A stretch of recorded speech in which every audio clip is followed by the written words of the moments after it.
What's up, guys? Welcome back to Big Body and Bach. Today I'm going to be reacting to My Hero Season 5, Episode 3.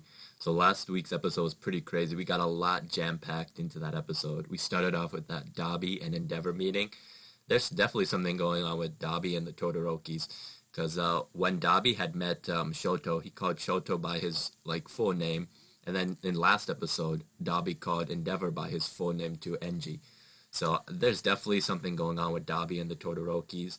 And I mean, Dabi can also use fire, so I definitely think there's obviously some sort of connection there that I hope we get to find out more as the story progresses. But yeah, we got the resolution of that quick meeting. Miracle showed up and kind of made Dabi run away. I hope we get to see more of Miracle in the future. She seems pretty badass, and I definitely want to see her more as the story progresses.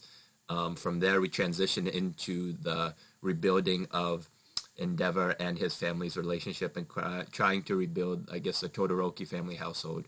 I really like how My Hero kind of brought that serious situation into a shonen.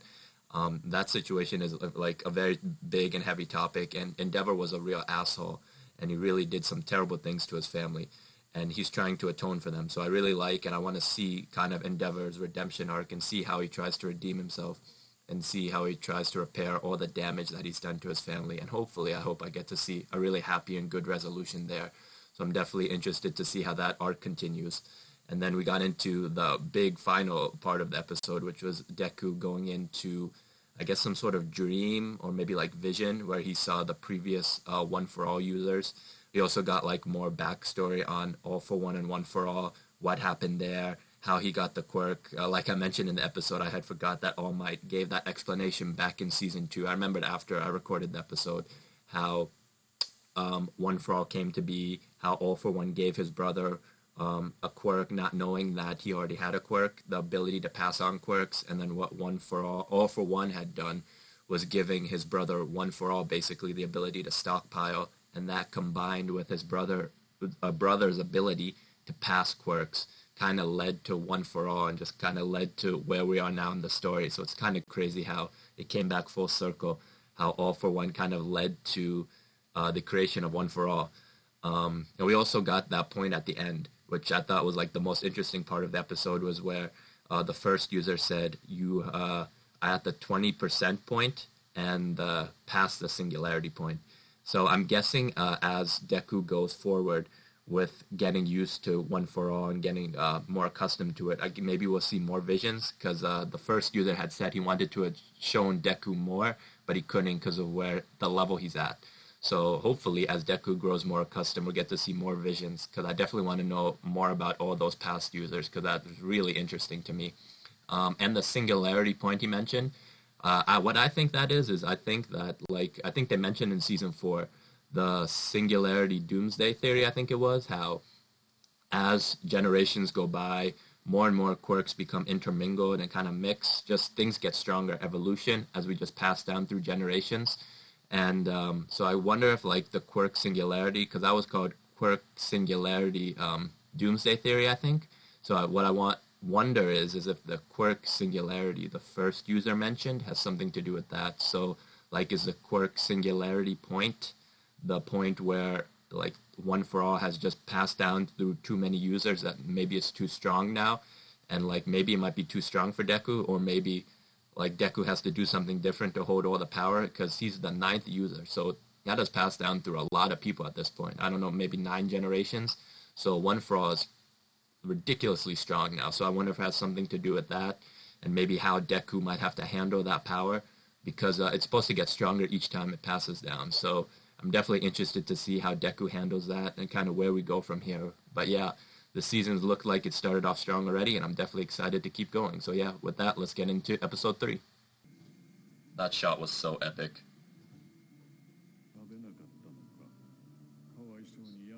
Yo, the first user of One For All looked like he had it rough. He looks a little bit like Shigaraki. I know Shigaraki was the grandson of All Might's master and the 7th user. But this guy does look a little bit like Shigaraki. Bro, that should have woken up the whole door.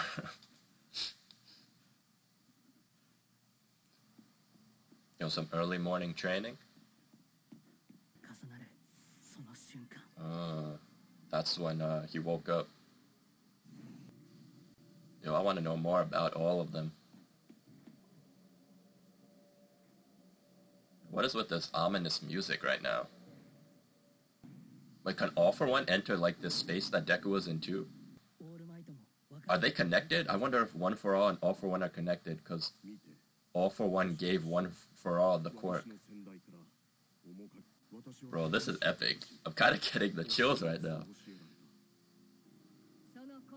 I want to see her in action. She looks like a badass.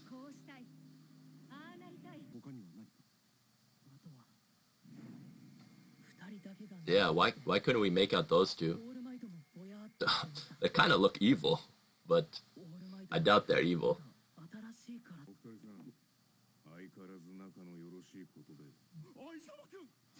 Honestly, I'm surprised nobody has asked why they hang out so much. Aizawa needs some sleep. Oh, these are the winter get-ups? Yo, look at Bakugo's. I remember we saw that in the intro. I like his winter uniform. That shit looks epic. Bro, I thought he would get a little less aggressive after their fight.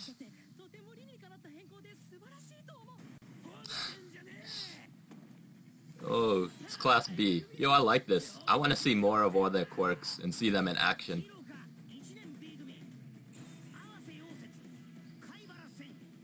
Oh my god, I am not gonna remember all these names. This guy, man, this guy. What? Bro, that concert was epic. How did that play win? Had like 5 different things going on in it. Didn't it have like Lord of the Rings, Harry Potter, Star Wars? What the heck? Thank you. Shinzo. Yo, he has Aizawa's raps. So this like his entrance exam into the hero course if he wants to transfer. Everybody knows his quirk now though. I wonder how maybe his quirk has improved.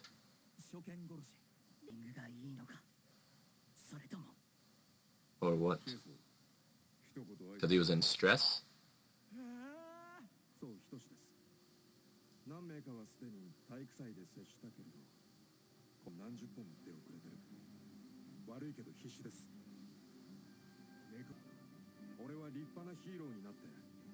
Can he use those raps like Aizawa?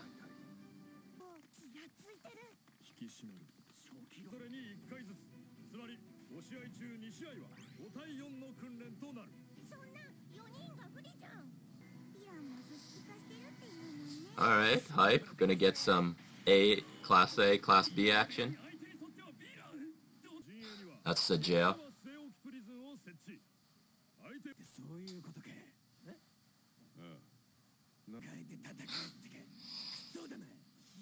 Obaku goes quick, but he's also blunt. Alright, let's see the squads. Alright.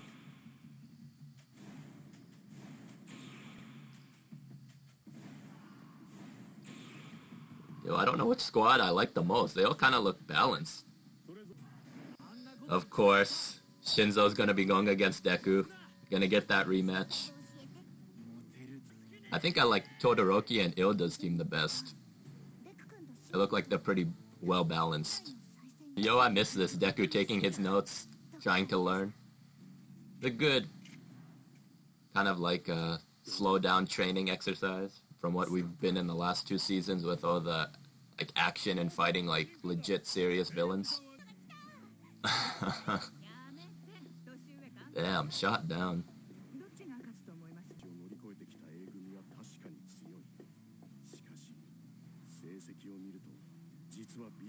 Interesting. Yeah, they were able to like learn. I guess like it's like book smart versus practical smarts. Well, Class A has been put in more practical situations. Class B has been improving, like I guess how to work within the My Hero curriculum, like All Might said. Oh, we're gonna get a little bit of the first match? Let's go. Why does he have a mask on? He's got that Bane mask on.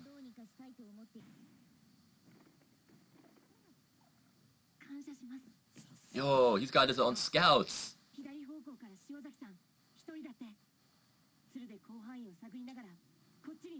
Quick. Oh, they set them up.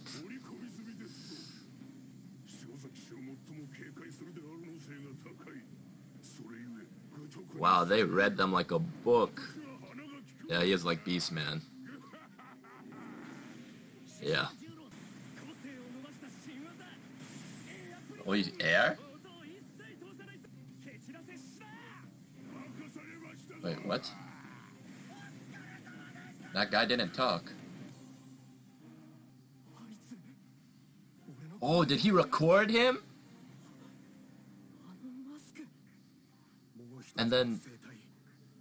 Oh! He, like, took the recording, I guess, of his voice and then talked using, his sound. Oh, that's kind of epic.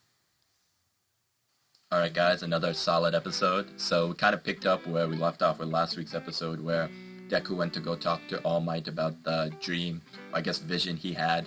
They mentioned, like what I talked about in the beginning of the video, that Quark Singularity Doomsday Theory and how it might relate to, like, maybe the singularity point that the first user mentioned.